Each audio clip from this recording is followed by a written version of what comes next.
Anamorphic lenses are all about character. The flares, the bokeh, the cinematic stretch. But historically, they've always been manual focus until now. Sirui has created the world's first autofocus anamorphic lens. The Sirui 40mm T1.8 1.33x. While it's not perfect, this lens offers a glimpse into the future of anamorphic filmmaking. Let's take a closer look at what this lens can do.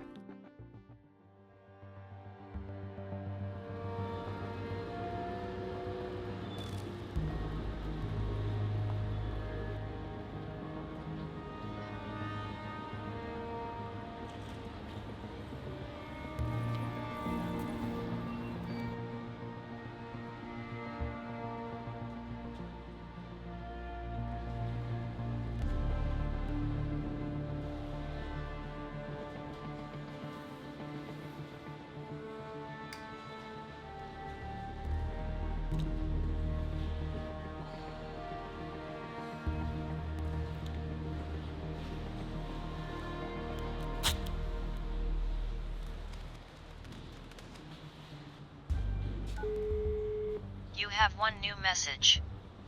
Message received on January 6th at 9:05 a.m. Good morning. The last mission was handled with precision. The client is satisfied. Your next target will be attending a private event tonight at the Blue Horse Club. Ensure the elimination is clean and undetectable. Leave no trace behind. We trust your skill. Good luck.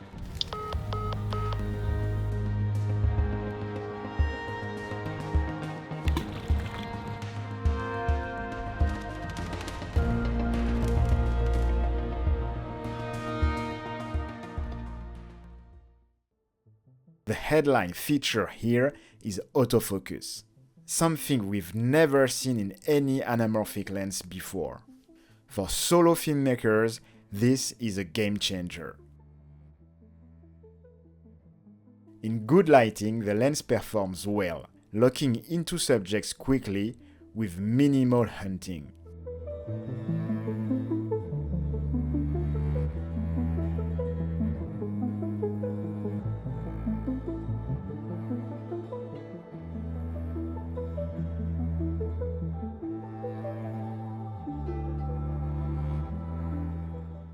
But here's the trade-off. Anamorphic glass is heavier than spherical glass, and the motors have to work harder, which make them noisy.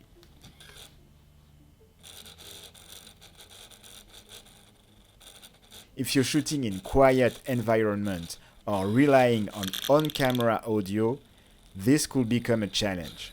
It's a first step for autofocus in anamorphic filmmaking, but there's definitely room for improvement. And let's be real, relying entirely on autofocus isn't always a good idea. I often found myself switching between manual and autofocus using the side switch, depending on the complexity of the scene.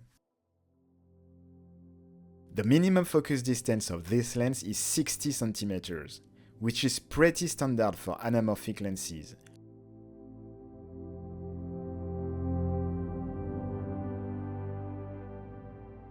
However, it can feel limiting if you're after close-ups with that signature anamorphic stretch. Thankfully, you can attach diopters to get closer focusing distances, which opens up more creative possibilities. It's a simple and effective solution, but it does mean carrying an extra accessory.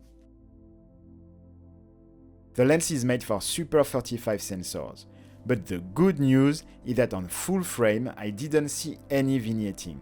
The short film was shot on full frame. But on full frame cameras, you'll notice a weird side reflection in the flares that is either unique or distracting, depending on your taste.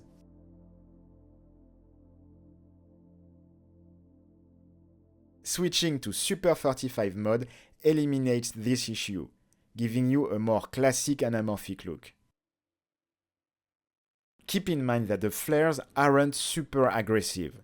you'll need a strong light source to make them stand out.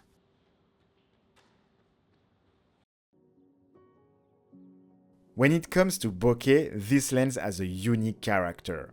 Wide open at T1.8, the oval bokeh is pleasing, and it feels like it belongs to a lens with a greater squeeze ratio.